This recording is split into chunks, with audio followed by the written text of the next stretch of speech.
Hello, welcome to Poppy's vegetarian kitchen. நான் உங்கள் பத்மினி. இன்னைக்கு வந்து ரசம் வெரைட்டியில் ஒரு ரசம் வைக்க போகிறோம். ரொம்ப ரொம்ப சிம்பிளானது. எல்லாத்துக்குமே வந்து இது ரொம்ப சீக்கிரம் பண்ணுறோம், ரொம்ப சிம்பிளாக செய்கிறோங்கிறோம். உண்மையிலேயே இதை நான் செய்யும் பொழுது தான் பார்த்தாக்க எவ்வளோ சீக்கிரம் அது செய்ய முடியும். பொருள்கள் அதுக்கு வேண்டிய இன்கிரீடியன்ஸ் ரொம்ப கம்மி. நம்முடைய வீட்டில் இருக்கிற அஞ்சனப்பெட்டியில் இருக்கிற பொருள்கள்லேயே ரொம்ப குறைவான பொருளை வச்சு செய்யக்கூடிய ஒரு ரசம் அது. அதுக்கு நான் என்ன எடுத்துட்டு இருக்கேன், என்ன பண்றேங்கிறது பார்க்கலாம். இப்போ நான் சொன்ன டைமை விட சீக்கிரம் பண்ணிடலாம்.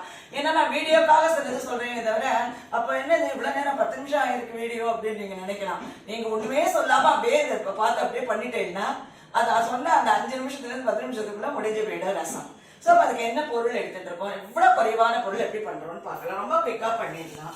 இப்போ நான் வந்து ஒரு எலுமிச்சம்பழ அளவுக்கு புளி எடுத்து நனைச்சி வச்சு நல்லா 1.5 டம்ளர் அளவுக்கு கரைச்சி வச்சுட்டு இருக்கேன். ஒரு 1.5 டம்ளர் இன்னைக்கு நான் தேவைக்கு கரைச்சிருக்கேன்.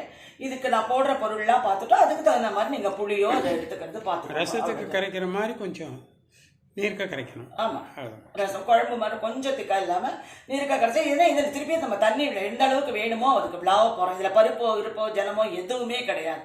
ஸோ 1.5 டம்ளர் புளி கரைச்சி வச்சுருக்கேன். அதுக்கப்புறம் இதுக்கு வேண்டியது, இது வந்து ரசத்தோட பேரே உங்கள்ட்ட நான் முதல்ல சொல்லாம ஆரம்பிச்சுட்டேன். கிள்ள மிளகாய் ரசம்.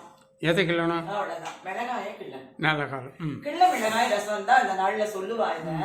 நிறைய ரசத்துல ரொம்ப சிம்பிளான ரசம், ஒண்ணுமே இல்லையே இதுல என்ன பெரிய டேஸ்ட் இருக்க போறது. நிஜமாவே இதை பண்ணி பாருங்க, அவ்வளோ ஒரு டேஸ்டா இருக்கும். வெறும் மிளகாய் ஊறிண்ட அந்த வாசனையோட ரொம்ப நல்லா இருக்கும்.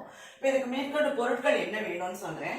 இதை எடுத்துட்டு இருக்கிற புளிக்கு நான் 3 வரமிளகா எடுத்துருக்கேன். இதை தான் நான் கிள்ளி தாளிக்கிற போது போட போறேன். 3 வரமிளகா. அதுக்கப்புறம் இந்த புளிக்கு தேவையான அளவுக்கு உப்பு, பெருங்காயம் ஒரு கட்டி, கடுகு, ஜீரகம் தாளிக்க நெய், கருவேப்பிலை, அவ்வளவுதான். எனக்கு கொஞ்சம் ஆச்சரியம் என்னன்னா கொத்தமல்லி வரை போடல, எதுவுமே போடாம எதுவும் தேவை. நான் அடுப்பை முதல்ல ஆன் பண்ணிடுறேன். ஆன் பண்ணி நான் ரசத்துக்கு புளியை நான் வச்சுடுறேன். ஏன்னா இது கொஞ்சம் புளி வாசனை போக கொதிக்கிற டைம் மட்டும்தான் இதுக்கு டைம். உப்பு போட்டுடலாம், உப்பு பெருங்காயம் போட போறோம், அவ்வளவுதான். உங்களுக்கு ரொம்ப கம்மின்னு ஆன்சைட்டி ஜாஸ்தியா இருக்கு ஓடுறது. நான் அடுப்புல வச்சு புளிய வச்சு அதுக்கு பிறகு தானே நான் ஸ்டார்ட் பண்ணணும் அதை. ஸோ புளி வச்சிருக்கேன். இந்த ரசத்துக்கு தேவையான அளவுக்கு உப்பு சேர்க்கிறேன். நான் பார்த்து உப்பு சேர்த்துக்கோங்க. எப்பயும் சொல்றப்ப உப்பு வேணும்னா நம்ம சேர்த்துக்கலாம், அவ்வளவுதான். ஒரு கட்டி பெருங்காயம், இன்னும் கூட கொஞ்சம் பெருசா கூட போட்டுக்கலாம் வேணும்னா. ஏன்னா இதுல பெருங்காயம், மிளகாய் இதெல்லாம் தான் வாசனையே. ஒரு கட்டி பெருங்காயம் சேர்த்து. இப்போ வந்து இது நல்லா கொதிச்சு வரட்டும்.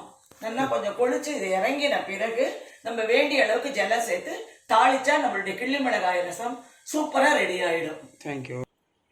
இப்போ நம்ம வந்து 1.5 டம்ளர் அளவுக்கு நான் புளி வச்சிருந்தேன். இதில் நான் உங்கள்கிட்ட கருவேப்பிலை கொஞ்சம் சேர்த்தேன், தாளிக்கிறதுக்காக வச்சிருந்தேன், சொல்ல விட்டு போயிடுத்து.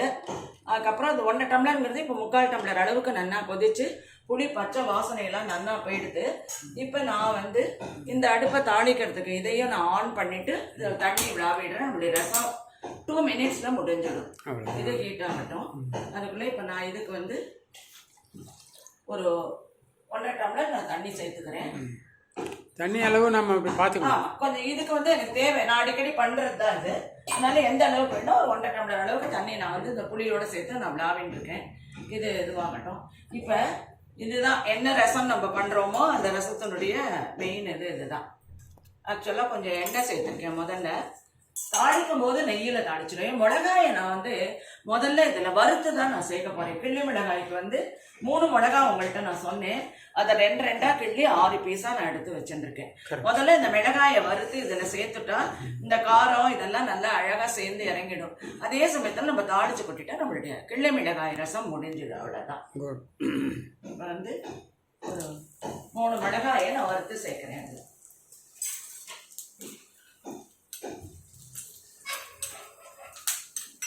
இது நார்மலாக வறுக்கிறோம் அவ்வளோதான். அவ்வளோதான். எவ்வளவோ விதமா நான் ஏன் கடுகோட இதை போடணும்னா ஒரே ஒரு மிளகா போட்டோம்னா போட்டு சேர்த்துடலாம். இதை ஒரு கரெக்டான ஒரு இதில் வந்து நம்ம ரெண்டாவது இந்த இதுவும் கொஞ்சம் இறங்கணும் இல்லையா? இல்லை அது இறங்கிடும். தாளிக்கிற டைம் உடனே தானே நம்ம தாளிக்க போகிறோம். அதனால இப்போ இந்த மிளகா நல்லா வறுபட்டுருக்கு. இதை வந்து கடுகு போடாம கடுகெல்லாம் தேஞ்சு போயிடும். அதனால தான் நான் மிளகாயை தனியாக வறுத்து இதில் சேர்க்கணும். இப்படி தான் சேர்ப்பா. அந்த நாளில் எப்படி அம்மா மாமியார்லாம் இதெல்லாம் பண்ணினாலும் அதே மாதிரி தான் நான் பண்ணுறேன். நானும் அடிக்கடி இதை பண்ணுவேன்.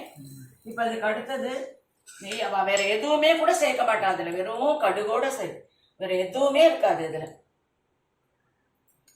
அதான் இன்னுமே போடாமல் பண்ணோம் ரொம்ப நல்லா இருக்கும். ரொம்ப ரொம்ப நல்லா இருக்கும். அதுதான் நான் சொல்ல வரேன்.